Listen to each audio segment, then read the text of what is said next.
हफ्ते के आखिरी कारोबारी दिन यानी आज भी बाजार पर गिरावट हावी रही। तो क्या अभी ये समय बाजार में बने रहने का है या हाथ खींच लेने का है?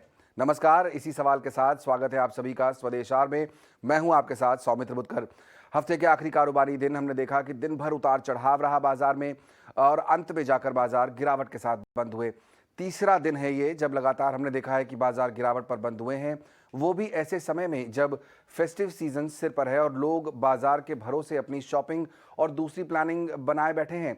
लेकिन दूसरा पहलू देखें तो कई रिपोर्ट्स ये भी कह रही हैं कि ये समय घबराने का नहीं बल्कि सब्र करने का है और बाजार आपकी उम्मीदों पर जरूर खरा उतरेगा। तो इसी दोहरी सिचुएशन पर आज चर्चा के लिए हमारे साथ मौजूद हैं खास मेहमान, इन्वेस्ट शॉपी के सीईओ आशीष कपूर। आशीष, बहुत बहुत स्वागत आपका ईटी नाउ स्वदेश पर। एक बड़ा सवाल इस समय जो मन में आ रहा है वो ये कि जितने एक्सपर्ट से हमने पिछले कुछ समय में बात की, वो ये कह रहे थे कि दिवाली तक बाजार नई हाई पर पहुंच जाएगा और चिंता करने की कोई बात नहीं। मेरे जैसे कुछ लोग हैं जिन्होंने शायद बाजार में इस तरह का रुख किया हो और सोचा कि दिवाली से पहले कुछ पैसे बन जाएंगे, पर गिरावट लगातार चल रही है पिछले कुछ समय से। दिवाली की शॉपिंग खराब होती दिख रही है क्या आपको भी? देखिए, ऐसे प्रेडिक्ट करना बड़ा मुश्किल होता है मार्केट का। मतलब और इंटरनेशनल फैक्टर्स बहुत हैं जो कि मतलब ठीक है, दिवाली का हमारा है, बट जो विश्व भर में जो हो रही है परेशानी वो तो हो ही रही है। दूसरा मेरा मानना ये है कि बहुत देर से हम आउट परफॉर्म कर रहे थे यूएस मार्केट्स और बाकी मार्केट्स को, और इस फॉल के बाद भी अभी भी हम आउट परफॉर्म कर रहे हैं। पर ये है कि अगर पूरी दुनिया में इतना बड़ा अर्थक्वेक आ रहा है, भूचाल आ रहा है, तो आप बिल्कुल आइसोलेटेड नहीं रह सकते और काफ़ी देर तक नहीं रह सकते। तो थोड़ा बहुत फॉल एक तरह से किसी तरह से हम अवॉइड कर रहे थे और हम सब होप कर रहे थे कि शायद हम फॉल के बिना निकल जाएँगे। But that also I think थोड़ा विशफुल थिंकिंग भी था। पर अल्टीमेटली देखो, हर चीज़ का इफ़ेक्ट आता है, ग्लोबली लिंक्ड है सारा कुछ। हम कहते हैं कि हमारी इकोनॉमी डोमेस्टिक है, वो बिल्कुल ठीक है, इकोनॉमी की स्ट्रेंथ है, बिल्कुल सही बात है। पर ऐसा नहीं है कि हमें फ़र्क नहीं पड़ेगा, क्योंकि कई कंपनीज़ ऐसी हैं, ना सिर्फ़ आईटी की, फार्मा की, जो ऑटोमोबाइल्स हैं, रिफाइनिंग कंपनीज़ हैं, मेटल की कंपनीज़ हैं, कई और कंपनीज़ हैं जो इंडेक्स का पार्ट हैं, जिनका अर्निंग्स एक्सपोर्ट से ज़रिए आता है, काफ़ी सब्सटैंशियल अर्निंग एक्सपोर्ट से आता है, या ऐसे लिंक्ड है एक्सपोर्ट मार्केट्स के साथ। सो वो सब चीज़ें इम्पैक्ट करती हैं। तो ऐसा नहीं है कि बिल्कुल ही हम दुनिया से अलग हैं। दुनिया के साथ थोड़ा बहुत चलना पड़ेगा, पर अभी मेरा मानना ये भी है कि एक तरह से काफ़ी देर तक करेक्शन नहीं आ रहा था, तो हमारी जो स्टॉक्स के जो वैल्यूएशंस थी, वो भी महँगी नज़र आ रही थी थोड़ी। तो एक तरह से आप करेक्शन को एक बाइंग अपॉर्चुनिटी भी देख सकते हो। एक तरह से पॉजिटिव अगर व्यू से देखो, तो एक तरह से हमारे जो बाज़ार हल्के हो रहे हैं, क्योंकि सबसे अच्छे अभी भी आउट परफॉर्मेंस हमारी बाजार की है। जब भी स्थिति सुधरेगी दुनिया भर में, तो बाइंग हमारे यहाँ पे बहुत अच्छी तरीके से आनी चाहिए। इसमें कोई दो राय नहीं, क्योंकि हमने आउट परफॉर्म किया है, ना सिर्फ मार्केट में, इकोनॉमी में भी। तो हमेशा पैसा जो अच्छी चीज़ है उसी को चेज करता है, जो अच्छी परफॉर्मेंस है उसी को चेज करता है। तो इसलिए आपको मेरे मुताबिक ये होना चाहिए कि इस करेक्शन के दौरान एक अपॉर्चुनिटी ढूँढनी चाहिए कि कहाँ कौन-कौन से अच्छे शेयर नीचे के भावों में मिल जाएँ और वहाँ पे खरीदारी कर सकें। तो आप इस नज़रिए से देखिए, तो आपका जो दिवाली की शॉपिंग है, आप बाहर करने की जगह आप स्टॉक मार्केट में कर सकते हो, और स्टॉक मार्केट में आपको दिवाली की सेल आज से शुरू होगी, आप ऐसे मान के चलिए। बढ़िया बात कही आपने कि दिवाली की शॉपिंग अगर आप बाहर नहीं कर रहे हैं तो स्टॉक मार्केट में तो कर ही लीजिए। ये है इंपॉर्टेंट, आपने बहुत इंपॉर्टेंट बात यहाँ पर कही आशीष कि हम ग्लोबल मार्केट से अलग नहीं हैं। अब मेरा सवाल ये उठता है, मन में आता है कि चिंता कितनी करनी चाहिए? ये जो कहा जा रहा है कि यूएस में अगला साल जो है वो ज़्यादा मुश्किलों भरा होगा, 2023 में लोग रिसेशन की बात कर रहे हैं क्योंकि वहाँ पर इंटरेस्ट रेट धीरे धीरे बढ़ते जा रहे हैं, ग्लोबली बढ़ रहे हैं, महंगाई सब तरफ बढ़ रही है। हमारे भी जो गवर्नर साहब हैं आरबीआई के, उनके पास भी चारा कुछ ज़्यादा है नहीं, वो भी इंटरेस्ट रेट बढ़ा रहे हैं। ये जो इंटरेस्ट रेट धीरे धीरे बढ़ते हुए दिखाई दे रहे हैं, उससे जो ये चिंता हो रही है कि अगले साल मतलब अगले 3 से 6 महीने में डिप्रेशन, माफ कीजिए, रिसेशन की तरफ हम बढ़ेंगे। क्या स्थिति यहाँ से ज्यादा खराब होती दिखती है? आपको ऐसा लग रहा है? देखिए, वो जैसे मैंने बताया, मार्केट में आपने खरीदारी करनी है जिस टाइम भाव अच्छा हो, और उसके बाद ये कहना कि ये मैंने सबसे अच्छे भाव पे लेना है, ये नामुमकिन चीज़ है। दूसरा जो ये सेंटीमेंट की आप बात कर रहे हैं, मेरे मुताबिक सेंटीमेंट मार्केट का सेंटीमेंट हमेशा इकोनॉमिक इंडिकेटर से पहले आ जाता है। तो जो रिसेशन की बात है, वो काफ़ी देर से चल रही है। अब मार्केट पूरे रिसेशन आने की वेट नहीं करेगी, उससे पहले ही गिरेगी और गिर भी रही है वहाँ पे। तो मेरे मुताबिक तो ज़्यादातर चीज़ें फैक्टर इन हो गई हैं या फिर अगले कुछ 2-4 हफ्तों में फैक्टर इन हो जाएँगी। इसके बाद कहना कि बिल्कुल बॉटम बन गया है, इसके बाद और नहीं गिर सकता, ऐसा तो नामुमकिन है। बट ये है कि आपने ऑलरेडी 30-35% का फॉल देख चुके हो नैस्डैक में और 20% के करीब का फॉल, 20% से भी ज़्यादा फॉल देख चुके हो एस&पी और डाउ जोन्स इंडेक्स में। तो इसलिए काफ़ी फॉल ऑलरेडी हो चुका है और उसका इम्पैक्ट बाकी मार्केट्स में भी आ चुका है। हम पे बहुत कम इम्पैक्ट हुआ है क्योंकि हमने काफ़ी आउट परफॉर्म किया है। पर ये कहना कि आप कितनी देर तक कर सकते हैं अगले साल रिसेशन की बात सबको पता है। ज़्यादातर ये फैक्टर्ड इन है और इन द एंड जैसे होता है कि हम कहते हैं कि लास्ट मैन स्टैंडिंग भी गिरता है, तो हमारी मार्केट्स एक तरह से लास्ट मैन स्टैंडिंग थे क्योंकि एक आउटलायर मार्केट थी, कि बाकी सब एशियन मार्केट्स में हमारे ज़्यादा गिर चुकी थी। तो इन द एंड क्योंकि आप कह सकते हो कि हमारे भी सेलिंग का प्रेशर आना था जो आज से शुरू हुआ इन अ वे। अभी तक तो हम बिल्कुल रेंज बाउंड थे। तो थोड़ा बहुत और नीचे आ सकता है, पर जैसे मैंने पहले कहा कि आप इस खरीदारी इस करेक्शन का में एक मौका ढूँढिए खरीदारी करने का। ज़्यादातर संभावना यही है कि यूएस मार्केट्स भी अगले कुछ सप्ताहों में बॉटम आउट कर जाएँगी। एकदम से तेज़ी दोबारा नहीं आएगी, पर जब भी तेज़ी आएगी, मेरे को पूरा विश्वास है कि क्योंकि जिस तरह से हम इकोनॉमिक इंडिकेटर्स हमारे बेटर हैं, स्टॉक मार्केट में भी हमने अच्छा परफ़ॉर्म किया है। जब भी तेज़ी वापस आएगी, हमारी मार्केट्स काफ़ी अच्छा करेंगी, दुनिया भर की मार्केट से भी अच्छा करने की बहुत ज़्यादा उम्मीद है। तो इसलिए आप इस जो अपॉर्च्युनिटी मिल रही है, इसको गँवाइए ना। अब ये प्रेडिक्ट करना कि बिल्कुल बॉटम होगा, मैं वहाँ पे जाके बाय करूँगा, उस चक्कर में आप ये अपॉर्च्युनिटी छोड़ दोगे। तो बेस्ट है आप बाय करिए, अगर आपको लग रहा है कि और खरीदारी के मौके भी आ सकते हैं, तो धीरे करके बाय करिए। कुछ ज़रूरी नहीं कि आपने सारी खरीदारी एक दिन में करनी है खत्म। तो धीरे करके हर फॉल पे आप खरीदारी करते रहिए और मेरे मुताबिक ये अगले 1 डेढ़ महीना बहुत अच्छा बाइंग अपॉर्च्युनिटी है। और वहाँ से अगर आपका 3 से 5 साल का व्यू है, जो कि हम हमेशा बताते हैं कि इक्विटी मार्केट्स में थोड़ा लंबा खेलना चाहिए। तो अगर आप लंबा उसको रख सकते हैं, कम से कम 1 साल नहीं तो प्रेफरेबली 3 से 5 साल, तो मेरे को पूरा विश्वास है कि इस करेक्शन में अगर आप लेके रखते हैं, तो आपके ये दिग्गज शेयरों को, तो आपके बहुत अच्छे रिटर्न्स आएँगे क्योंकि यहाँ से जैसे मैंने बताया कि जब भी तेज़ी आएगी, तो बहुत अच्छी तेज़ी आएगी और हिंदुस्तान में ख़ास करके दुनिया भर से बेहतर तेज़ी आएगी। तो इसलिए इस अपॉर्चुनिटी का आप पूरा फ़ायदा उठाएँ, दिग्गज काउंटर्स में लें और अच्छी बात ये है कि करेक्शन में जो अच्छे से अच्छे काउंटर हैं, वो भी आपको सस्ते दामों में ऑलरेडी मिल रहे हैं और सस्ते दामों में मिलेंगे। बिल्कुल, तो मैं इस पर आता हूँ आपके पास कि क्या करना चाहिए ऐसे समय में, कौन से डायरेक्शन में निवेशकों को देखना चाहिए, सेक्टर्स या स्टॉक्स जो भी आप कंफर्टेबल हों। उससे पहले मैं एक सवाल और पूछूंगा और वो ये कि क्योंकि ये जो चर्चा आज हम कर रहे हैं, हम अपने दर्शकों को, निवेशकों को ये बताना चाह रहे हैं कि जो गिरावट शुरू हुई है या पिछले कुछ समय से दिख रही हैं, उसमें ज़्यादा चिंता। उनमें बहुत सारी कंपनी ऐसी है जिनकी ज़्यादातर अर्निंग डोमेस्टिक मार्केट से है, तो हमें ग्लोबल लिंकेज है, पर इतना ज़्यादा नहीं जितनी बाकी मार्केट्स का है। जैसे ताइवान है, ताइवान का ज़्यादातर जो अर्निंग है, वो सेमीकंडक्टर बिज़नेस से आता है, जो कि अंतर्राष्ट्रीय मार्केट से लिंक्ड है। सिमिलरली सिंगापुर का ज़्यादातर जो कंपनीज़ हैं, वो ट्रेडिंग कंपनीज़ हैं, उनका भी पूरा ग्लोबल लिंकेज है। इसी तरह से अगर आप कंपेयर करें बाकी एशियाई बाकी बाज़ारों से, तो हमारा जो काफ़ी ज़्यादा लिंकेज डोमेस्टिक मार्केट से है।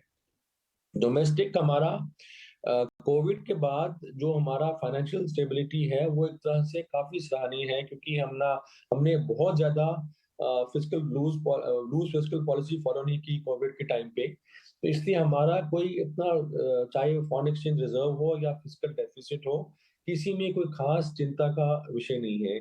जो कि काफ़ी बाकी सारी इमर्जिंग मार्केट्स में से बहुत सारी इमर्जिंग मार्केट्स ऐसी हैं जहाँ पर कि फिस्कल सिचुएशन काफ़ी ख़राब है। जो जहाँ तक इन्फ्लेशन की बात है, हमारी भी इन्फ्लेशन हाई है, बट इतनी हाई नहीं जितनी कि पहले हमने इतनी 6-7% इन्फ्लेशन बहुत बार देखी हुई है। कोई हमारे लिए कोई बहुत नई चीज़ नहीं है और बहुत अनयूजुअल चीज़ ऐसी नहीं है। पर यूएस में नॉर्मली इन्फ्लेशन 2% या 2% से भी कम रहती है। उनके लिए 7% इन्फ्लेशन बहुत एक्स्ट्राऑर्डिनरी है, बहुत हाई है। तो हमारी इन्फ्लेशन का भी कोई ऐसा कोई एक्स्ट्राऑर्डिनरी चीज़ नहीं है हमारे दिस थिंग। तो हमारी इकोनॉमिक फैक्टर्स फेवरेबल हैं। दूसरा जैसे मैंने बताया कि डोमेस्टिक इकोनॉमी में बहुत ज़्यादा फोकस है। तीसरा डोमेस्टिक लिक्विडिटी बहुत है, जो कि शेयर मार्केट में आ रही है। तो वो एक बहुत अच्छा काउंटर है एफआई सेलिंग का। इसलिए हमें ये भी ध्यान रखना है कि हमारे नीचे की तरफ बाइंग अच्छी आ जाती है, जो कि बहुत ज़्यादा डाउनसाइड को आने नहीं देती। तो एक वो भी फैक्टर है। तो ये 2-3 चीज़ें हैं और चौथा एक तरह से हमारा जो क्रेडिट साइकिल है, ये वो काफ़ी सालों बाद रिवर्स हो रहा है। बैंक्स की जो बैलेंस शीट्स हैं काफ़ी क्लीन हो गई हैं, खास करके सरकारी बैंक्स की। दोबारा से जो क्रेडिट साइकिल पिकअप हो रहा है, कंस्ट्रक्शन का साइकिल पिकअप हो रहा है, कैपिटल गुड्स का साइकिल पिकअप हो रहा है, वो एक बहुत फेवरेबल टेलविंड जिसे कहते हैं देता है, आगे इकोनॉमिक इंडिकेटर्स को इम्प्रूव करने के लिए। तो ओवरऑल इकोनॉमी की बात हो, कॉर्पोरेट अर्निंग्स की बात हो, कॉर्पोरेट अर्निंग में जो ग्रोथ आगे दिख रही है उसकी बात हो, और सेक्टर्स जैसे ऑटोमोबाइल है, सीमेंट है, कंस्ट्रक्शन है, इनमें जिस तरह से हम देख रहे हैं कि अच्छी रिजल्ट्स आ रहे हैं और अच्छे रिजल्ट्स के आगे आने की उम्मीद है। इस सबको मद्देनजर रखते हुए मेरे मुताबिक यहाँ से हमारा डाउन साइड लिमिटेड होना चाहिए, और किसी वजह से लिक्विडिटी प्रेशर या सेंटिमेंट प्रेशर से ये डाउन साइड कुछ ज्यादा एग्जैजरेट भी हो जाए, तो वो बहुत ज्यादा नीचे रहने नहीं वाला, और वो एक बहुत अच्छा, जैसे मैंने पहले बताया, बाइंग अपॉर्चुनिटी ही देगा। तो यहाँ से आपको मेरे मुताबिक पॉजिटिव नजरिए रखना है, और खास करके जो डोमेस्टिक फेसिंग सेक्टर्स हैं उन पर खास ध्यान रखना है, और जहां जहां वैल्यूएशन अट्रैक्टिव हो रहा है वहां पे आपको बाइंग जरूर करनी चाहिए। आखिरी सवाल और पूछूंगा आशीष आपसे। आपने बहुत इंपॉर्टेंट बात बताई कि किस तरह से हम अलग स्टैंड आउट कर रहे हैं इस समय। डोमेस्टिक जो है कंजम्पशन भी हमारा हाई है, डोमेस्टिक कंपनियां जो कमाई कर रही हैं वो भी, उसके लिए भी हमारा भारत जितना बड़ा देश है उनको फ़ायदा मिल रहा है। अब अगर आपको लगता है कि जैसे आपने कहा कि कुछ समय शायद और ये गिरावट जारी रहे, यहाँ मौके तलाशने चाहिए, क्या आप कुछ रिकमेंड करना चाहेंगे? कहाँ मौके तलाशने चाहिए? कौन से वो स्पेस है जो आपको लगता है कि अब वहाँ पर वैल्यू बाइंग की अपॉर्चुनिटी बन रही है? देखिए मेरे मुताबिक तो पहले अगर स्टार्ट किया जाए तो आईटी एक सेक्टर है जो मैंने काफी देर से अवॉइड करने के लिए बोला हुआ था, पर मेरे मुताबिक आईटी का काफी अच्छा करेक्शन हो गया है। आईटी के भी जो दिग्गज काउंटर्स हैं, टीसीएस, इन्फोसिस, एचसीएल टेक, इनमें आप यहाँ से खरीदारी कर सकते हैं, भले ही जितना मर्जी कमेंट्री खराब हो, बहुत सारी चिंता हो, एट्रिशन प्रॉब्लम्स हैं, मार्जिन प्रेशर है, पर काफी हद तक वो फैक्टर्ड इन ऑलरेडी है प्राइस में, और इस लेवल पे आपको इन अ वे सब चीज 30-40% नीचे मिल रही है। तो आपको जो दिग्गज मिड कैप काउंटर्स हैं plus frontline counters, HCL tech, tech Mahindra, Infosys, TCS, और जो अच्छे दिग्गज मिड कैप्स हैं जैसे परसिस्टेंट सिस्टम्स, एलएनटी, इन्फोटेक, ऐसी चीजों को आपको जरूर बाय करना चाहिए इस फॉल में। इसके अलावा जैसे उन्होंने बताया कि डोमेस्टिक फेसिंग सेक्टर्स, अब इसमें मैं ये करूंगा कि जिस तरह से मारुति का परफॉर्मेंस है, जिस तरह से बाकी दिग्गज ऑटो कंपनीज का परफॉर्मेंस है, वो फॉल में कहीं ना कहीं उन पे भी प्रेशर आएगा। तो जब भी वो टूटेंगे, उनका प्राइस करेक्शन होगा, उनमें आपको जरूर खरीदारी करनी है। सीमेंट एक बहुत अच्छा प्रॉक्सी है कंस्ट्रक्शन में, जिस तरह से रिवाइवल आ रहा है, तो सीमेंट सेक्टर के दिग्गज काउंटर्स में अगेन अपॉर्चुनिटी है बाय करने का। इसके अलावा मैं समझूंगा कि जो कैपिटल गुड्स इंडस्ट्री है वो बहुत सालों बाद वापस उसमें एक ग्रोथ का मोमेंटम आ रहा है, तो चाहे एलएनटी हो या सीमेंस हो, इन सब में भी खरीदारी करने के अच्छे मौके ढूंढने चाहिए। आईटीसी एक ऐसा दिग्गज काउंटर है जो बहुत सालों के कंसोलिडेशन के बाद ब्रेकआउट आ रहा है, तो वो भी किसी भी लेवल जगह अगर उसमें करेक्शन दिखती है तो उसमें भी बाइंग अपॉर्चुनिटी बहुत अच्छी मिलती है। तो इस तरह से काफी काउंटर्स हैं। जैसे मैंने बताया कि आईटी एक सेक्टर है जो कि ग्लोबल फेसिंग है, पर उसमें करेक्शन बहुत अच्छा हो चुका है ऑलरेडी। और इसके अलावा जो डोमेस्टिक फेसिंग सेक्टर्स हैं उनमें आपने फॉल पे ढूंढने हैं, जहां जहां वैल्यूएशन में करेक्शन आती है उनमें आप जरूर पकड़ें, और मेरे मुताबिक फोकस उन्हीं सेक्टर्स, उन्हीं स्टॉक्स पे करें जहां पे लीवरेज ज्यादा ना हो, जो कि अगर पॉसिबली अगर कुछ हफ्ते या कुछ महीने तक हमारा भी थोड़ा प्रेशर रहता है लिक्विडिटी का, तो जो हाईली लीवरेज कंपनीज है उनको अवॉइड करना चाहिए। इसके अलावा जो भी आपको दिग्गज काउंटर्स देखें जहाँ पे अर्निंग्स ग्रोथ हो, और या फ्रंट लाइन स्टेटस हो, इंडस्ट्री लीडरशिप स्टेटस हो, उसमें आप खरीदारी कर सकते हैं। और ज़्यादातर सेक्टर्स, मैं कहूँगा सिर्फ मेटल्स एक ऐसा सेक्टर है, मेटल्स और कमोडिटीज, जिसको आपको अवॉइड करना चाहिए, क्योंकि पता नहीं ग्लोबल हेडविंड्स कब तक लास्ट करें। बाकी इसको छोड़कर मेरे मुताबिक सभी सेक्टर्स में दिग्गज काउंटर्स में आपको बाइंग अपॉर्चुनिटी मिल जाएगी। तो कमोडिटी से कुल मिलाकर फिलहाल दूरी रहनी चाहिए। बाकी दिग्गज जो काउंटर्स हैं, चाहे वो ऑटो से हो, सीमेंट से हो, कैपिटल गुड्स से हो, आईटी आपने नाम लिया क्योंकि वहां पर अपॉर्चुनिटी अच्छी दिख रही है, उस सब पर फोकस किया जा सकता है। बहुत बहुत शुक्रिया आशीष जी, आज समय निकालकर हमारे साथ इस चर्चा में शामिल होने के लिए। तो इंपॉर्टेंट बात यह है कि बाजार में ये जो गिरावट दिख रही है उससे चिंता करने की ज़रूरत नहीं है। आपको अच्छी अपॉर्चुनिटीज़ मिल रही हैं और आपको आने वाले समय में अपनी दिवाली की शॉपिंग जो है उसको अगर आप बाहर नहीं कर पा रहे हैं तो आप नए स्टॉक खरीद के कर सकते हैं।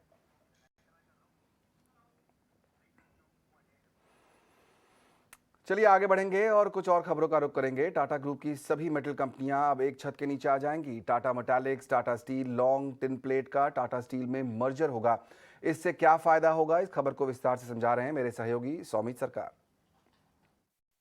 अगर आप देखते हैं तो 7 कंपनीज मर्ज होने वाली है टाटा स्टील के साथ। 4 लिस्टेड कंपनीज है, Tata Metaliks, Tata Steel, Long, Tin Plate, TRF, और 3 अनलिस्टेड कंपनीज है जो कि लगभग होली ओन सब्सिडरीज ही है टाटा स्टील की इस वक्त। तो अगर हम शेयर स्वैप रेशियो देखेंगे तो टाटा मेटालिक्स में अगर हम देखें तो 79 शेयर्स देंगे टाटा स्टील के एवरी 10 शेयर्स के लिए। और जो ये शेयर स्वैप रेशियो था वो थोड़ा प्रीमियम पे था टाटा मेटालिक्स के लिए कल के क्लोजिंग प्राइस के हिसाब से अगर हम देखें तो।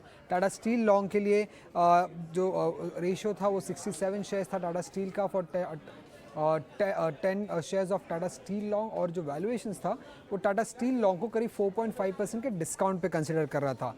टाटा टिन प्लेट की अगर हम बात करें तो उसमें जो रेशियो था वो 33 शेयर्स था 10 शेयर्स के लिए, और वैल्यूएशंस लगभग एट पार थे कल के क्लोजिंग के सामने। और अगर टीआरएफ की बात करें तो इस केस में 17 शेयर्स मिल रहे थे टाटा स्टील के for every 10 shares of TRF.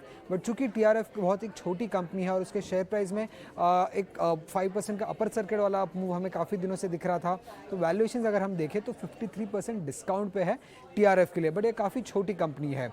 अब अगर हम देखें तो ये जो मर्जर एक्सरसाइज कर रहा है कंपनी, वो सिनर्जीज को रियलाइज करने के लिए और ग्रुप होल्डिंग को सिंप्लीफाई करने के लिए कर रहा है। पहले भी ग्रुप के चेयरमैन ने हमें इसके बारे में इंडिकेशन दिया था। और अगर हम कंज्यूमर साइड में भी देखते हैं तो टाटा कंज्यूमर और टाटा कॉफ़ी में भी ऐसा ही एक अनाउंसमेंट आया था। अब एनालिस्ट की अगर हम बात करें तो हमने फिलिप कैपिटल के एनालिस्ट से जो समझा है वो ये कह रहे हैं कि फाइनेंशियल पॉइंट ऑफ व्यू से अगर हम देखें तो ज़्यादा कुछ नेगेटिव या पॉजिटिव इम्पैक्ट नहीं होगा इस मर्जर का, सिर्फ सिंप्लीफिकेशन हो जाएगा स्ट्रक्चर का। और उन्होंने एक चीज़ पॉइंट आउट की, वो ये थी कि टाटा लॉन्ग की जो बैलेंस शीट पे एक स्ट्रेस देखने को मिल रहा था NINL के एक्विजिशन के बाद, वो अब थोड़ा कम हो जाएगा क्योंकि वो टाटा स्टील के साथ मर्ज होने वाला है। तो एक पॉजिटिव थोड़ा सा टाटा स्टील लॉन्ग कंपनी के लिए एनालिस्ट ने मेंशन किया था। और इस फैसले पर कंपनी के ईडी और सीएफओ कौशिक चैटर्जी का कहना है कि इससे स्ट्रक्चर आसान बनेगा और ये मर्जर सभी के हित में होगा।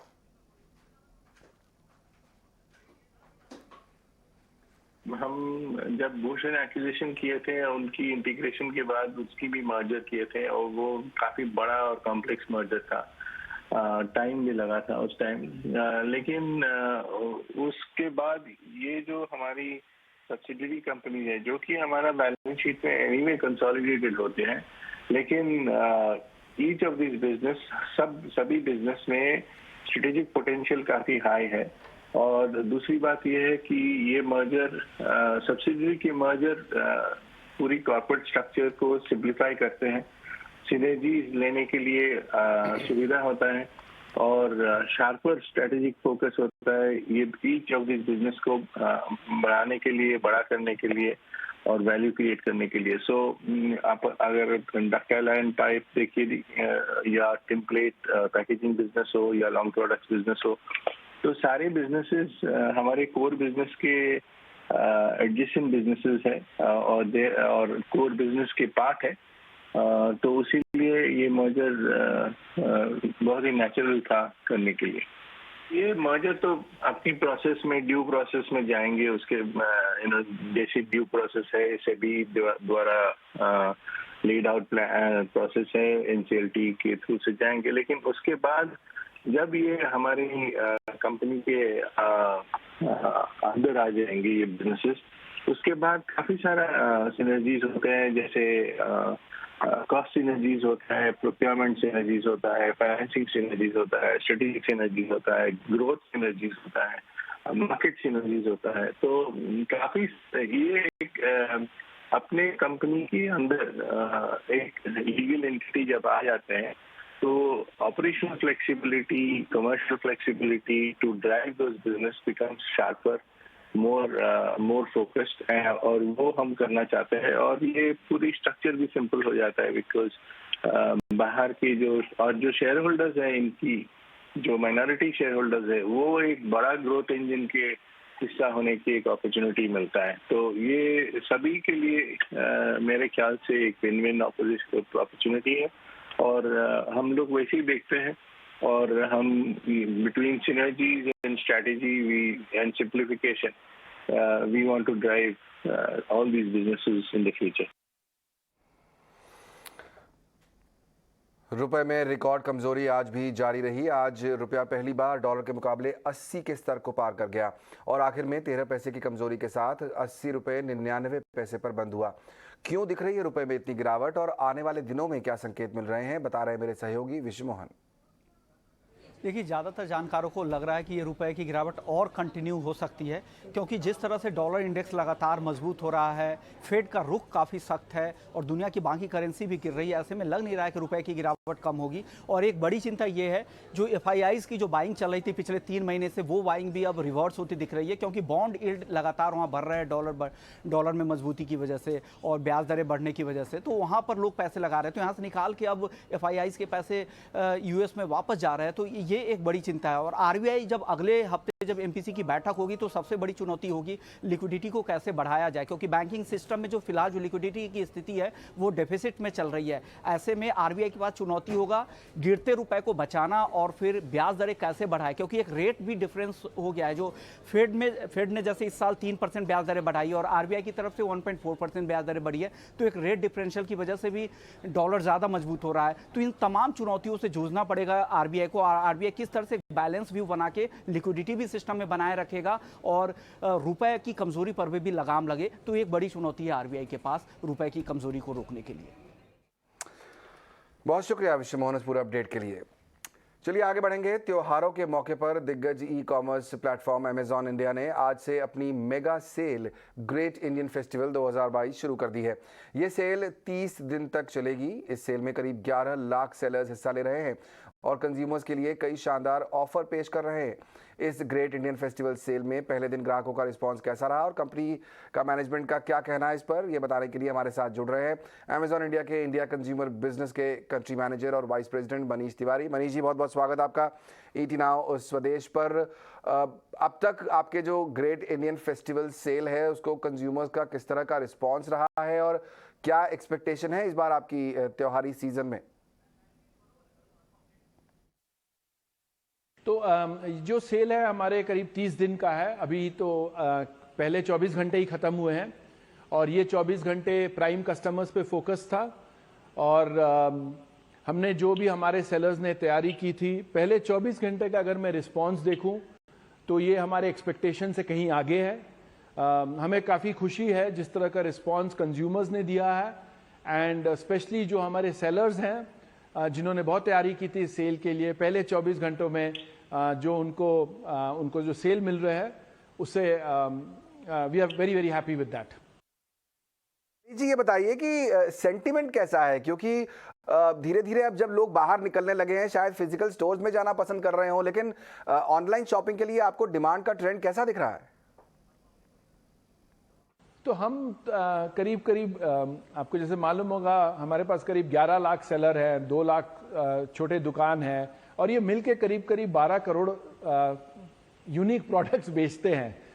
तो आपको ग्राहकों को मैं यही कहूँगा कि आपको फैशन हो या होम और किचन के सामान हो या घर के फर्निशिंग हो, फोन्स हो, लैपटॉप्स हो, बहुत ही एक्साइटिंग ऑफर्स हैं।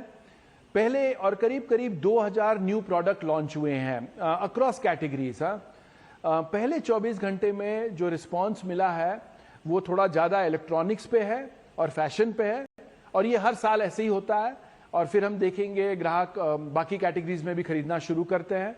तो मैं आपको ग्राहकों को यही कहूँगा कि बहुत ही अच्छे ऑफर्स हैं, अक्रॉस कैटेगरीज हैं, एंड पहले 24 घंटे से हमें काफ़ी खुशी है जिस तरह का रिस्पॉन्स मिला है।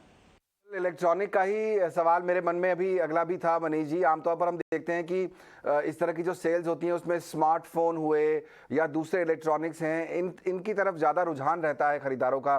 करीब 50 से 60% सेल इन्हीं चीज़ों की होती है। इस बार आपको लगता है कि इसी तरह की ग्रोथ दिखेगी इसमें? तो हमारा जो पूरा फोकस होता है, जैसा कि मैंने कहा आपसे, हमारे लिए ये सेल सीजन सबसे ज़्यादा ज़रूरी चीज़ है कि ज़्यादा से ज़्यादा जो सेलर्स हैं, हमारे 11 लाख सेलर्स, उनको सेल मिले। और वो अक्रॉस कैटेगरीज बेचते हैं मैम, तो इसमें कोई ऐसा नहीं है कि केवल फ़ोन बेचते हैं, केवल होम एंड किचन बेचते हैं।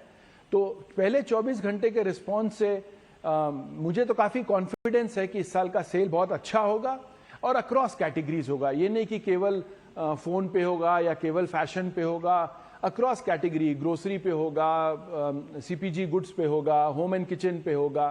तो हम काफ़ी ऑप्टिमिस्टिक हैं कि सेल बहुत ही अच्छा होगा, अक्रॉस कैटेगरीज होगा। एक आखिरी सवाल और पूछूंगा मनीष जी, पिछले कुछ सालों के मुकाबले अगर इस बार की सेल की बात करें तो इसमें किस तरह का पैटर्न आपको खरीदारी में दिख रहा है? क्या कोई बदलाव है पिछली बार के मुकाबले? हम हर सेल के पहले एक कंज्यूमर सेंटीमेंट स्टडी करते हैं, जिससे हमारे सेलर्स को भी फायदा होता है, किस तरह का सामान लाए, कितना क्वांटिटी लाए। कंज्यूमर सेंटीमेंट में काफ़ी साफ साफ ग्राहक बता रहे थे कि ये पैंडेमिक के कारण 2 साल से वो बाहर नहीं गए हैं, रिश्तेदार से नहीं मिल सके हैं। तो इस जो पूरा महीना है, दशहरा से लेके धनतेरस तक, सब लोग बाहर जाके अपने फैमिली से, अपने दोस्त से मिलने का सोच रहे हैं, और इसीलिए काफ़ी लोग इस सीज़न के लिए काफ़ी एंथुजियास्टिक है। पहले 24 घंटे में अगर आप देखिए क्या हुआ है, तो ये एंथुजियाज्म सेल में दिख रहा है। पिछले साल से कहीं बेटर और बेहतर है इन टर्म्स ऑफ कितने लोग खरीद रहे हैं और क्या खरीद रहे हैं। बहुत बहुत शुक्रिया मनीष जी, समय निकालकर हमारे साथ जुड़ने के लिए और ये सारी जानकारी देने के लिए। तो अमेज़ॉन की ग्रेट इंडियन फेस्टिवल 2022 सेल शुरू हो गई है और उसका रिस्पांस भी काफ़ी शानदार देखने को मिल रहा है शुरुआत से ही। चलिए आगे बढ़ते हैं, कुछ और खबरों का रुख करेंगे। सरकार ने टेलीकॉम सेक्टर के लिए ड्राफ्ट बिल 2022 को जारी कर दिया है। इसमें टेलीकॉम इंफ्रा और स्पेक्ट्रम एलोकेशन पर फोकस है और साथ ही OTT सर्विस को टेलीकॉम सेक्टर के दायरे में लाने की भी बात कही गई है। ड्राफ्ट बिल में और किन किन बातों पर फोकस किया गया है, बता रहे हैं मेरे सहयोगी दानिश आनंद। देखिए, सरकार ने ड्राफ्ट टेलीकॉम बिल 2022 को रिलीज करा है और इस बिल के जरिए सरकार 3 पुराने लॉज को बदलकर एक नए एक्ट में कन्वर्ट करना चाहती है। तो ये ड्राफ्ट को ऐसे बनाया गया है कि ताकि जारी स्टेक होल्डर जितने भी हैं उनके लिए एक विन विन सिचुएशन हो। ज़्यादा यूजर्स की बात आती है, उनके लिए KYC नॉर्म्स को ट्वीक किया गया है और इन नॉर्म्स को ट्वीक होने से सरकार का एक यही मोटिव है कि अगर किसी व्यक्ति को एक अननोन नंबर से कॉल या मैसेज आता है तो वो ईजिली आइडेंटिफाई कर पाए कि उनसे कौन संपर्क करना चाहता है। और जहाँ तक इंडस्ट्री की बात आती है, इंडस्ट्री के लिए काफ़ी लाइसेंसिंग फ्रेमवर्क को सरकार ने ट्वीक करा है ताकि एक ईज ऑफ डूइंग बिजनेस सरकार इन पूरी इंडस्ट्री को प्रोवाइड कर सके।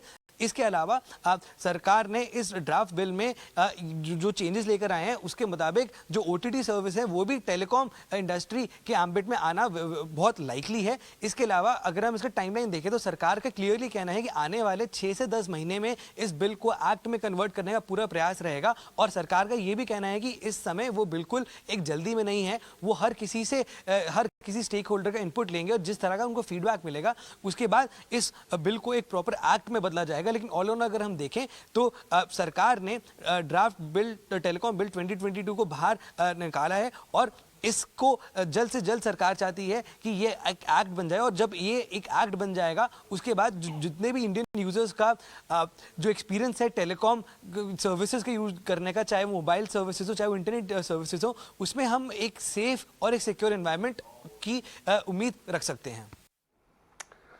वित्त मंत्रालय नेशनल इंफ्रा पाइपलाइन के प्रोजेक्ट में तेजी लाने के लिए राज्यों के साथ बैठक करने वाला है। इस पर ज्यादा डिटेल दे रही हैं मेरी सहयोगी मेघना मित्तल।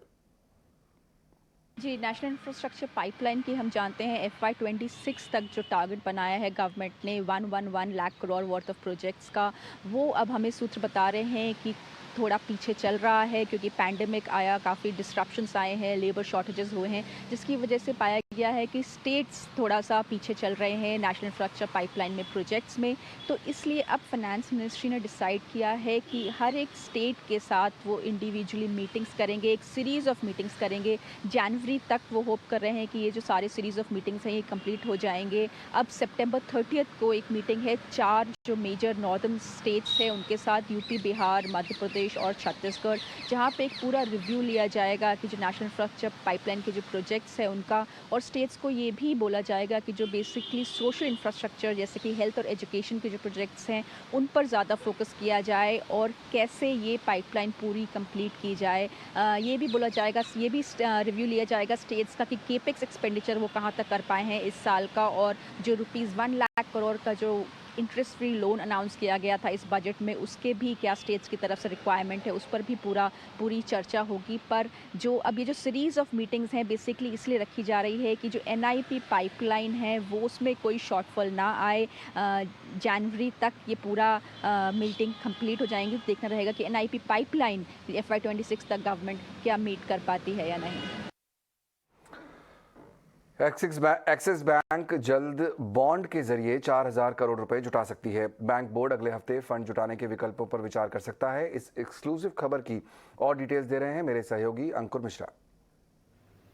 जी हाँ, private lender axis bank bond market के जरिए 3,000 से 4,000 करोड़ रुपए तक जुटाने की योजना बना रहा है। हमें जो जानकारी मिली है उसके मुताबिक बैंक 81 बॉन्ड्स या इंफ्रा बॉन्ड के जरिए पैसे जुटा सकता है और इस पर जो अंतिम निर्णय है वो बोर्ड अगले हफ्ते तक ले सकता है।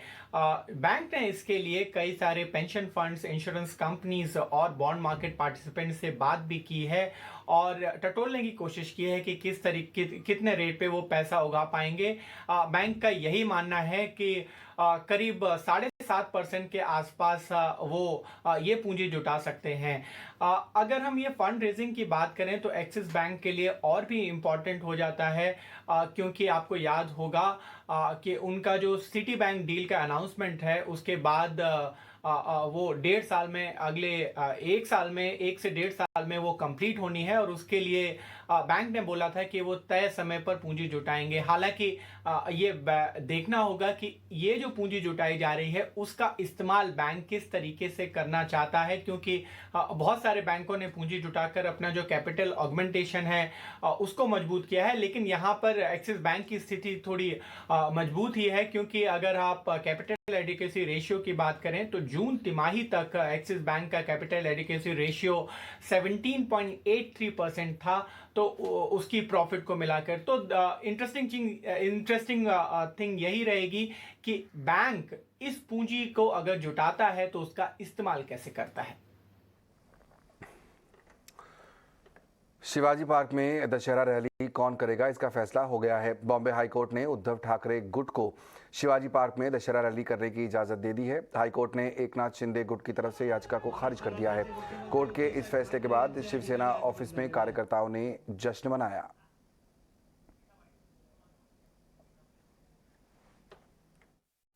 परमिशन देने के बेसिस ये रहे हैं कि right from 1966 to 2015 and after 2016 GR of state government, not even once it went to someone else. It was only with Shiv Sena, it remained with Shiv Sena, and in time to come it will remain with Shiv Sena, led by Uddhav Thackeray ji.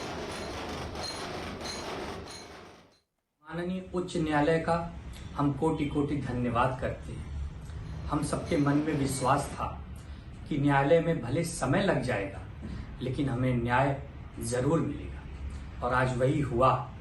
Shiv Sena की जो पारंपरिक Dussehra rally है वो Shivaji park में ही होगी, ऐसी हमारी सबकी मांग थी और आज उच्च न्यायालय ने उस मांग को मान लिया है और हमें परमिशन दे दी है। विरोधियों को मुंह तोड़ जवाब मिला है। जो लोग हमारा विरोध करते हैं, हमारी परंपरा का, बाला साहब ठाकरे जी की विचारधारा का विरोध करते हैं, आज उन सबको करारा जवाब मिला है और आने वाले समय में न्यायालय देवता पर हमें पूर्ण विश्वास है।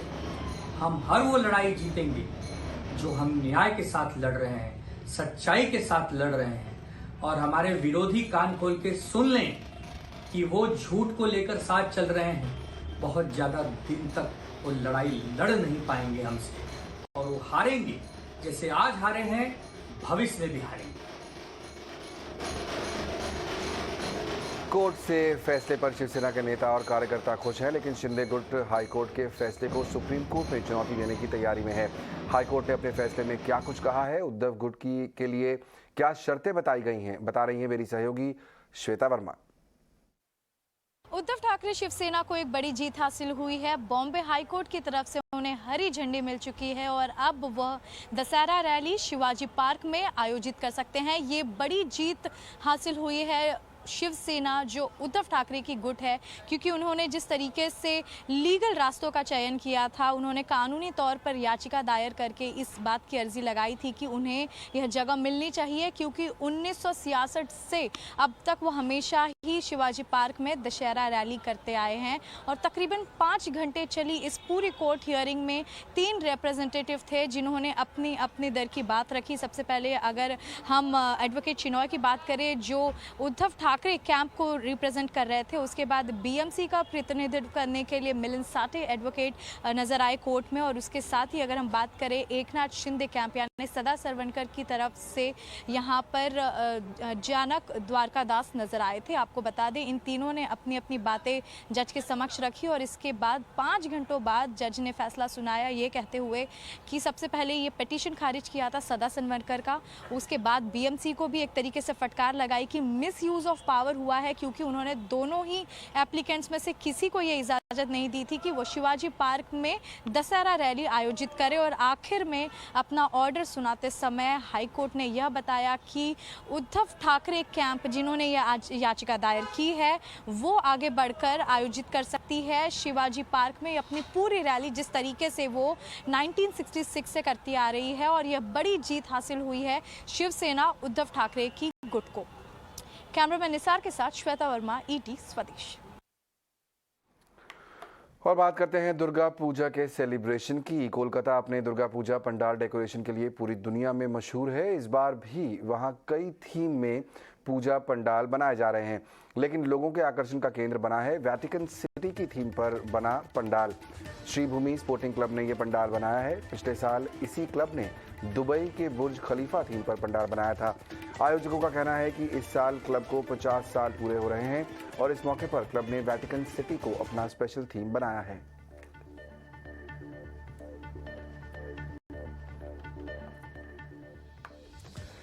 कर्नाटक सरकार ने हाल ही में ग्लोबल स्टार्टअप चैलेंज वेंचुराइज लॉन्च किया है। इस चैलेंज का मकसद मैन्युफैक्चरिंग और सस्टेनेबिलिटी से जुड़े ग्रोथ स्टेज स्टार्टअप्स को मान्यता दिलाना, रिवॉर्ड और सपोर्ट कराना है। ये ग्लोबल चैलेंज दुनिया भर की कंपनियों ने अपने सॉल्यूशंस पूरी दुनिया के सामने रखने और मजबूत नेटवर्क बनाने में एंटरप्रेन्योर्स की सहायता करने के लिए बनाया है।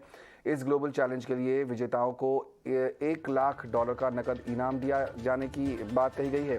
विजेताओं को उद्योग जगत के दिग्गजों से चर्चा करने का मौका भी मिलेगा। वो ग्लोबल मीट के दौरान अपने सॉल्यूशंस सामने रख पाएंगे।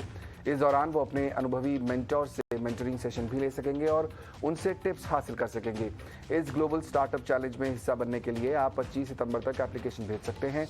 तो अगर आप ग्लोबल स्टार्टअप चैलेंज में हिस्सा लेना चाहते हैं तो देर न करें, तुरंत अप्लाई करें।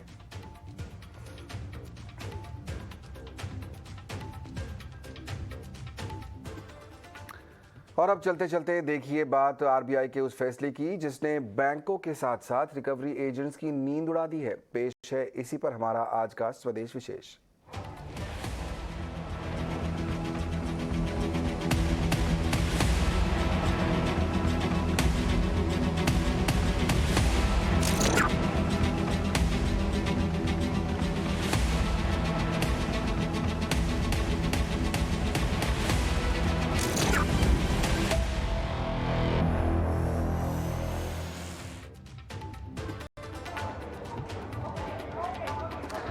नमस्कार, स्वागत है आप सभी का स्वदेश विशेष पे। आपने विजय माल्या, नीरव मोदी, ललित मोदी, मेहुल चोकसी ये नाम तो सुने होंगे और जब भी इन लोगों का नाम आता है तो ये सवाल उठता है कि ये लोग बैंकों का हजारों हजार करोड़ रुपए डकार गए, मगर मजाल है कि कोई इनका कुछ बिगाड़ पाया हो। न तो सरकार और न ही बैंक और न ही कोई और। लेकिन अगर आप एक आम आदमी हैं और 1000 रुपये का भी अगर आपने बैंक से लोन लिया है तो इस 1000 रुपये की वसूली के लिए एजेंसियां किसी भी हद तक जा सकती है। यहाँ तक एजेंसियों ने आम आदमी से रिकवरी के लिए वसूली गैंग तक रखे हुए हैं जो आपसे कर्ज के पैसे निकालने के लिए आपकी जान तक ले सकते हैं। जी हाँ, ऐसे कई मामले रोजाना आते रहते हैं। वसूली गैंग वालों ने तो छोटे मोटे लोन लेने वाले लोगों की नाक में दम कर रखा है, जिसको लेकर अब आरबीआई थोड़ा सख्त हुआ है। लेकिन लगता नहीं कि आरबीआई की सख्ती का ज्यादा असर होगा। आज इन्हीं वसूली भाइयों की गुंडागर्दी को लेकर करेंगे चर्चा और जानेंगे बैंकों और लोन कंपनियों के भी पहलू कि आखिर में क्यों वो वसूली गैंग के चक्कर में रहते हैं। लेकिन पहले आपको बता दें कुछ केस स्टडी ताकि आप ये समझ सकें कि ये वसूली गैंग किस हद तक जा रहे हैं।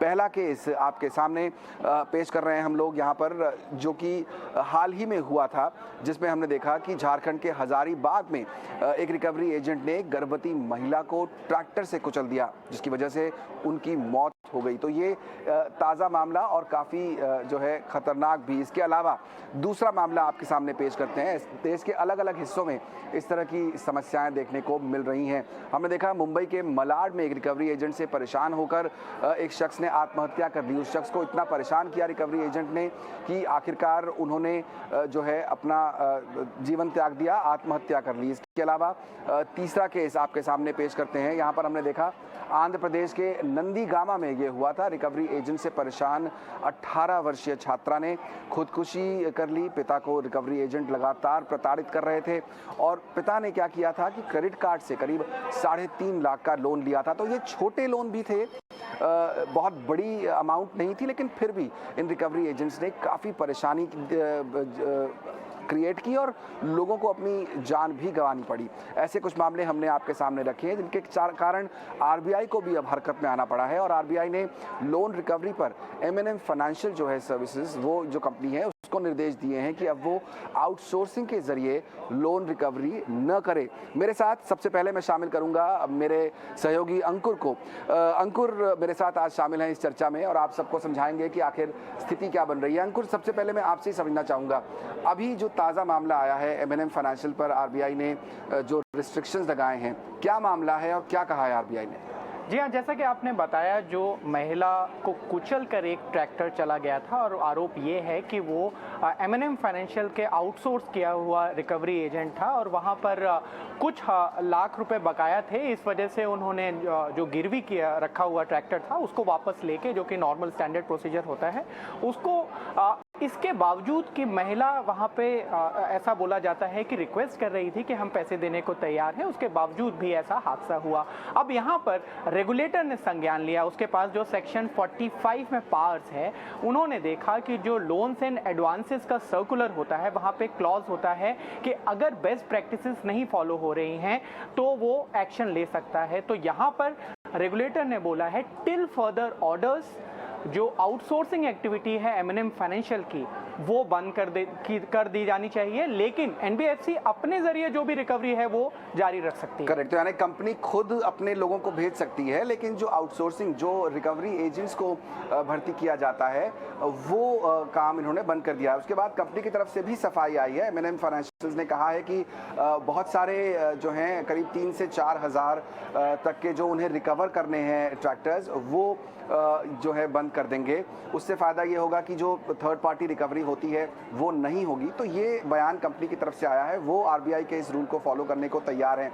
लेकिन ये स्थिति आगे कितनी बढ़ रही है, क्यों बढ़ रही है, कंपनियां आखिर ये रास्ता क्यों अपना रही हैं और आखिर इसका सोल्यूशन क्या है? लोगों की जान जा रही है, ये मुश्किल है, कैसे इस पर पार पाया जाए? मेरे साथ आज 2 खास मेहमान भी शामिल हो रहे हैं। नेशनल हाउसिंग बैंक के फॉर्मर CMD RV वर्मा जी मेरे साथ हैं और साथ ही साथ FIDC के डायरेक्टर रमन अग्रवाल। आप दोनों का बहुत बहुत स्वागत। वर्मा साहब, पहले मैं आपसे पूछना चाहूँगा, आखिर ये जो स्थिति बन रही है, पहली बात तो ये, जैसा अभी अंकुर भी बता रहे थे कि जो पहला आरबीआई की तरफ से M&M फाइनेंशियल की तरफ जो नोटिस आया है टिल फर्दर ऑर्डर्स, क्या इसका ये मतलब निकाला जाए कि आरबीआई अभी कुछ और कदम उठा सकता है, अभी भी जो है जांच पूरी होनी बाकी है? एक तो ये जो हादसा हुआ बहुत ही दुखद है, इसमें कोई शक नहीं एंड और सभी लोग को ये बहुत ही थोड़ा शॉकिंग सा न्यूज़ तो है और my heart goes out to the family. ये जो आरबीआई ने स्टेप उठाया है, हमारे ख्याल से बहुत दिनों से ये कई बातें चल रही थी, लेकिन स्थिति में सुधार भी आ रही थी। अगर सिस्टम के लेवल पे हम देखें, सारे सेक्टर के लेवल पे, तो आरबीआई की जो दिशा निर्देश वो कर रहे थे, जो गाइडलाइंस इश्यू किया उन्होंने, जो कई तरह के सर्कुलर्स इश्यू किए हैं, उससे एक इकोसिस्टम में काफ़ी सुधार हो रहा था और अभी भी वो सुधार जारी है। बेशक कुछ ऐसी वारदात और ऐसी घटनाएँ इन्हें-गिने हो जाती हैं, जिसमें कि बहुत ही संगीन स्टेप लेना पड़ जाता है रेगुलेटर को। तो हमारे ख्याल से ये एक अभी इंटरिम एक तरह से इंस्ट्रक्शन है और इसमें आरबीआई हमारे ख्याल से रेगुलेटर ये देखेगी कि इंस्टीट्यूशन जो संस्था है एमएनएम इस केस में वो उनका कैसी प्रोसेसेस कैसी हैं, उनकी कंट्रोल कैसी हैं आउटसोर्स्ड थर्ड पार्टी रिकवरी के लिए और पूरी तरह से उनकी जो एक हो सकता है कि इंस्पेक्शन करके इस विचार पे पहुंचे कि अभी इनकी स्थिति कैसी है और इनकी जो ट्रेनिंग कैपेसिटी बिल्डिंग और कंट्रोल है, जो नो योर कस्टमर के अलावा नो योर एजेंट वो बहुत ही ज्यादा जरूरी है। Know your sales agent as well as recovery agent, तो वो कैसे उनकी बहाली होती है, किस तरह से उन पर ये प्रभाव जारी रखते हैं, किस तरह की कंट्रोल और नियंत्रण उन पे रखते हैं, वो सारी चीजें देख करके तो हमारे ख्याल से रेगुलेटर एक और नतीजे पे पहुंचेगी और एमएनएम ने बहुत सही किया है कि अभी इमीडिएटली उनको करना ही था, लेकिन उन्होंने अभी इमीडिएटली जो जितने आउटसोर्स्ड रिकवरी एक्टिविटी है उनको रोक दिया है और अपने जो स्टाफ हैं उनके जरिए वो रिकवरी करेंगे। तो रेगुलेटर के भी आगे की कार्रवाई हमारे ख्याल से वो इंस्पेक्शन और थोड़ी विस्तृत जानकारी हो जाएगी और उसके ऊपर ही करेंगे। लेकिन एक चीज मैं इसमें कहना चाहूंगा कि ये over a period of time जिस तरह से जो फेयर प्रैक्टिसेस कोड हैं, जो नो योर एजेंट्स, उस पे जिस तरह की आरबीआई के रेगुलेशंस हुए हैं और आरबीआई ने सर्कुलर जारी किए हैं, उसका एक अच्छा प्रभाव हुआ है इंडस्ट्री वाइड। सभी अगर हम लेंडर्स को देखें, चूंकि आप खुद रेगुलेटर रहे हैं इसलिए आपको बेहतर जानकारी होगी। मैं आपसे ये समझना चाहता हूं, सबसे पहले आपने भी यही बोला कि ये इंटरिम फैसला लगता है और आगे और एक्शन हो सकता है, लेकिन क्या मैक्सिमम पनिशमेंट है, मतलब कंपनी के खिलाफ क्या रेगुलेटर यहाँ पे कार्रवाई कर सकता है? मैं आपसे बस वो संक्षेप में समझना चाहता हूँ।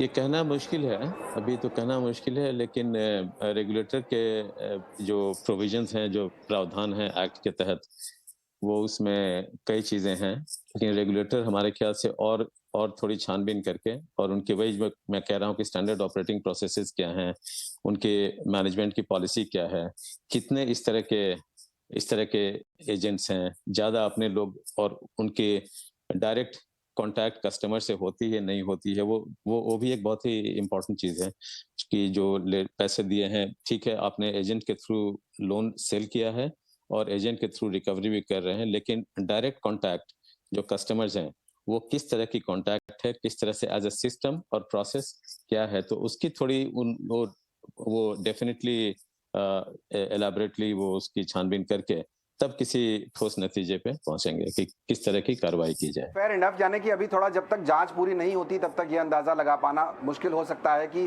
क्वांटम ऑफ पनिशमेंट क्या हो सकता है। चलिए उसके लिए इंतजार करना पड़ेगा। रमन अग्रवाल जी, आपको भी मैं चर्चा में शामिल करना चाहूँगा। मेरे मन में एक बहुत बेसिक सवाल आता है और वो ये कि जब कंपनियां देख रही हैं, ये किस्से आज के नहीं हैं, आज मीडिया ने ये किस्सा उछाला है, इसलिए ये एक झारखंड का केस बहुत बड़ा हो गया है, उस पर चर्चा हो रही है और कई सालों से हम ये देख रहे हैं कि इस तरह के वसूली गैंग जिसका नाम दिया जाता है वो उनका इस्तेमाल किया जाता है और कंपनियां वसूली करती हैं। क्यों करती हैं, आखिर उनको फ़ायदा क्या होता है? देखिए, पहली चीज इसमें दो पहलू हैं। पहले एक तो मैं क्लियर कर दूं कि जहां तक वसूली की बात है, और इस पर आज का ये मैटर आपने कही, एक मैटर बहुत पुराना है। अगर आपको याद हो तो सन 2008-9 में एक सुप्रीम कोर्ट का भी इस पर ऑर्डर आया था, जिसके बाद हमने एफआईडीसी में इस पर बहुत विस्तार से चर्चा करके एक हैंडबुक भी इशू किया था कि क्या करना चाहिए और क्या नहीं। उसके बाद आरबीआई ने भी इसके ऊपर एक सर्कुलर भी इशू किया हुआ है, प्रॉपर गाइडलाइंस हैं। तो आज की डेट में सिस्टम है प्रॉपर कि क्या, जिसे एक code of fair business practices भी लागू है कि आप क्या कर सकते हैं और क्या नहीं। अगर आप आउटसोर्स करते हैं तो आउटसोर्सिंग के भी नॉर्म्स हैं कि आप किसको एंगेज करेंगे, और वो जो एजेंट है वो उनके भी आगे है कि वो किस हद तक क्या कार्रवाई कर सकते हैं। तो ये सब सिस्टम इन प्लेस है। लेकिन आपने बहुत एक जो अहम सवाल उठाया, और हाँ, ये तो मतलब इसमें कोई दो राय नहीं है कि जो हुआ वो अत्यंत दुखद है, उस पर कोई दो राय नहीं है, और इस पर इन्वेस्टिगेशन चल रही है। और ये हमारा भी मानना है कि जहां पर इन्वेस्टिगेशन में जिसकी भी इसमें गलती मानी जाती है, जो दोषी है उसको पूरी कानून के तहत जो सजा है उसको दी जानी चाहिए। इस पर कोई दो राय नहीं है, इस पर कोई दो मत हो ही नहीं सकता। लेकिन जो अहम सवाल आता है कि कंपनियां क्यों आउटसोर्स करती हैं, देखिए हमें इस पर थोड़ा सा विचारना होगा। आज की डेट में एनबीएफसी जो है वो लेंडिंग एक्टिविटी जो करती हैं वो इंटरमीडियरी है। हमारे पास जो पैसा कहां से आता है, पैसा भी हम आगे बोरो बैंक से करते हैं या पब्लिक से करते हैं, फाइनेंशियल इंस्टीट्यूशन से करते हैं, और आगे लेंड पब्लिक को करते हैं। तो अब इसके ऊपर आरबीआई के स्ट्रिंजेंट एनपीए नॉर्म्स भी हैं, तो यानी कि टाइमली रिकवरी होनी है। सिस्टम यह होना चाहिए कि अगर हमारे लीगली हैंड स्ट्रेंथन्ड हो तो हम कोई जरूरत ही नहीं है कि हम किसी भी प्राइवेट आउटसोर्स एजेंट पे जाएं। दिक्कत यहां आ रही है कि आज की डेट में एनबीएफसी के ऊपर के पास लीगल रिकवरी मैकेनिज्म बहुत कम है। आज की डेट में अगर आप मेरे से पूछें तो केवल दो मात्र रास्ते हैं, उन पर भी एक बहुत अड़चन है। पहला है आर्बिट्रेशन, जो सबसे पहला स्टेप होता है, जिसमें आर्बिट्रेटर अपॉइंट होता है और एक matter out of court settlement की बात होती है। ये भी अभी रिसेंटली एक ऐसा सुप्रीम कोर्ट का ऑर्डर आया है जिसकी वजह से आर्बिट्रेटर अपॉइंट करने में भी बहुत सी दिक्कतें आनी शुरू हुई। दूसरा रास्ता क्या है? दूसरा रास्ता है जैसे सरफेसी एक्ट है। सरफेसी एक्ट एनेक्ट किया गया था रिकवरी करने के लिए विदाउट रिकोर्स टू कोर्ट्स, कि आप एक direct recovery mechanism lay down किया गया। लेकिन पहली बात, सरफेसी एक्ट एनबीएफसी पर लागू करने के लिए हमें 12 साल लगे, जद्दोजहद लगे। जब हमें सरफेसी एक्ट में कवरेज मिला, लेकिन आज भी उसके अंदर राइडर डाल दिया गया कि हम सरफेसी एक्ट तभी इन्वोक कर सकते हैं अगर लोन कम से कम 20 लाख का होगा। तो इसलिए ये जो एक छोटी छोटी दिक्कतें आती हैं, जब तक लीगल सिस्टम हमारे हाथ लीगली स्ट्रेंथन नहीं किए जाएंगे, हमें मजबूरन आउटसोर्सिंग भी करनी पड़ेगी। ये कोई नहीं, ये शौकिया कोई नहीं है, कोई नहीं चाहता।